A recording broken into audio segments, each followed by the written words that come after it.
Parameter of law के इस channel में मैं आपका हार्दिक अभिनंदन करता हूं।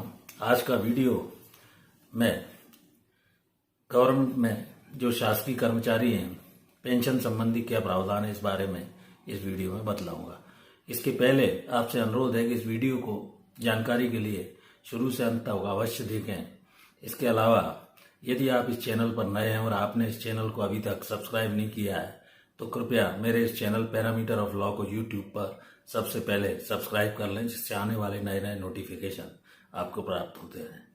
मित्रों, जैसा कि आप सभी जानते हैं कि कोई भी शासकीय सेवक जो सेवा में आया है उसे एक निश्चित आयु सीमा, चाहे वो 58 वर्ष हो, 60 वर्ष हो, 62 वर्ष हो, 65 वर्ष हो, जब उसका रिटायरमेंट आता है और रिटायर उसको एक सर्टेन डेट पर डेट ऑफ बर्थ के अनुसार रिटायर कर दिया जाता है तो शासकीय सेवा में जितने समय वह रहा है उसके आधार पर गणना अनुसार उसे शासकीय सेवक को पेंशन दिए जाने का प्रावधान है। ये पेंशन ओल्ड पेंशन स्कीम के तहत होती है। सीसीए 1972 के तहत उस पेंशन का कैलकुलेशन होता है उसकी सर्विस लेंथ को देखते हुए। तो पेंशन किन किन व्यक्तियों को और कब कब मिलेगी ये भी इस वीडियो में मैं आपको बतलाऊंगा। इसके लिए सबसे पहले है उसके स्पाउस का। यदि पति पत्नी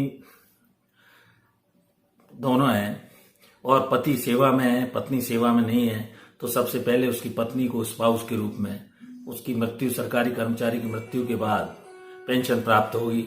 इसके अलावा नेक्स्ट इसमें ये प्रावधान है कि यदि पत्नी सेवा में है तो उसके पति को भी शासकीय पेंशन मिलेगी। 2004 के पूर्व तक की ये व्यवस्था है जिसमें पति सेवा में है तो पत्नी को और पत्नी सेवा में है तो पति को पेंशन दिए जाने का प्रावधान है।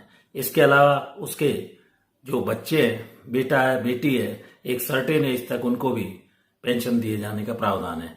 इसके अलावा उसके ओल्ड पेरेंट्स हैं उनको भी तीसरी स्थिति में जो उसके पेरेंट्स हैं उनको भी पेंशन दिए जाने का प्रावधान है। इसके अलावा कोई भी उसके भाई बहन जो डिसेबल्ड या ऐसी परिस्थिति में है कि वो उनके पास सोर्स ऑफ अर्निंग नहीं है तो उनको भी पेंशन का प्रावधान है। अब स्थिति ये आती है इसके अंदर कि जैसे पति है और उस पति की मृत्यु के बाद पत्नी पेंशन ले रही है। पेंशन लेते समय यदि वो दूसरी शादी कर लेती है तो उसके पेंशन का जो अधिकार है वो समाप्त हो जाएगा। पत्नी की मृत्यु हुई है और पति पेंशन ले रहा है तो पति के द्वारा भी दूसरी शादी कर लिए जाने पर उसकी पेंशन को बंद कर दिया जाएगा। इसके अलावा यदि पत्नी या विधवा के कोई बच्चे नहीं है और वो कोई रीमैरिज दोबारा भी कर लेती है तो उसको मिलने वाली जो पति की पेंशन है वो मिलती रहेगी। इसमें एक प्रावधान ये भी है कि मिनिमम रेट जैसे 9,000 रुपये विडो को पेंशन मिल रही है और डीए करीब करीब जो अभी 28% तक वीडियो बनाने समय हो गया है, कैलकुलेट करने पर लगभग 12,000 रुपये की पेंशन उस विडो के बच्चे नहीं होने की दशा में, ये इसका एक एक्सेप्शन है, उसको अगर वो शादी भी कर लेती है तो उतनी पेंशन पति की मृत्यु के बाद एवज में मिलती रहेगी। कोई भी शासकीय कर्मचारी एक निश्चित सेवा अवधि प्राप्त करने के बाद, जैसा कि उसके सेवा नियमों में उल्लेखित रहता है, पेंशन प्राप्त करता है। रिटायरमेंट डेट के बाद पेंशन मिलती है। पेंशन का ये प्रोविजन है जब तक वो जीवित रहता है उसे स्वयं पेंशन मिलेगी।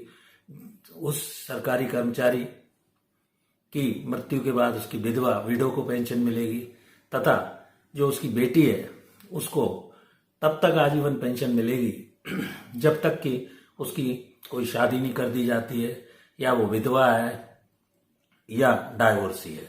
अब स्थिति ये आती है कि यदि और डिपेंडेंट है वो अपनी माँ और पिता के सोर्स ऑफ अर्निंग पर, तो ऐसी स्थिति में यदि पत्नी की भी मृत्यु हो जाती है और उसकी लड़की की शादी कर दी गई है तो उसे पेंशन प्राप्त करने का कोई अधिकार नहीं होगा, या बाद में विधवा हो जाती है तो ऐसी स्थिति में भी उसे कोई पेंशन प्राप्त करने का अधिकार नहीं होगा। केवल ये देखा जाएगा कि जब तक वो आश्रित है और अगर उसकी शादी नहीं हुई है या वो विधवा हो गई है या डाइवोर्सी है और वो पत्नी के साथ अविवाहित स्थिति में या डाइवोर्सी के अलावा वो उसकी शादी ही नहीं हुई है तभी वो बेटी पेंशन प्राप्त करने की, पिता की जो पेंशन आती है वो प्राप्त करने की अधिकारी होगी। यदि वो कोई ऐसा जॉब कर लेती है जिसमें उसको मिनिमम जो पेंशन है, जैसा कि मैंने पिछले वीडियो में बतलाया था कि अगर मिनिमम 9,000 रुपए है तथा 28% डीए मिलाकर लगभग 12,000 रुपए है, जैसा कि मिनिमम पेंशन का प्रावधान है, उतना अगर अर्निंग करने लगती है तब भी उसकी पेंशन को, बेटी की पेंशन को रोक दिया जाएगा। तो इस प्रकार बेटी को पेंशन केवल डिपेंडेंट होने की स्थिति में ही प्राप्त